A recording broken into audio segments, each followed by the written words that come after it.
আপনাদের সবাইকে স্বাধীনতার শুভেচ্ছা। আজকে এই বিশেষ দিনে আমাকে কিছু বলার সুযোগ দেওয়ার জন্য ধন্যবাদ। আজ 15ই আগস্ট। আমরা সবাই ভারতে স্বাধীনতা দিবস উদযাপন করার জন্য উপস্থিত হয়েছি। স্বাধীনতা দিবস হল জাতীয় প্রশান্তির একটি জাতীয় দিবস, কিন্তু এই স্বাধীনতা সহজে আসেনি। পরাধীন তার বেড়াচার থেকে ভারতকে ভারতবাসীদের মুক্ত করতে আত্মপ্রদান দিয়েছে শত শত দেশপ্রেমিক। ভারত বহু বছর ধরে বিদেশি শাসনের মধ্যে দিয়ে গেছে।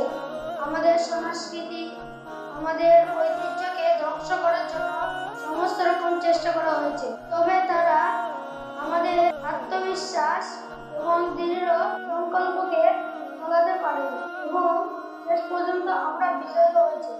1947 সালে 15ই আগস্ট ভারত ব্রিটিশ রাজ শাসন কর্তৃত্ব থেকে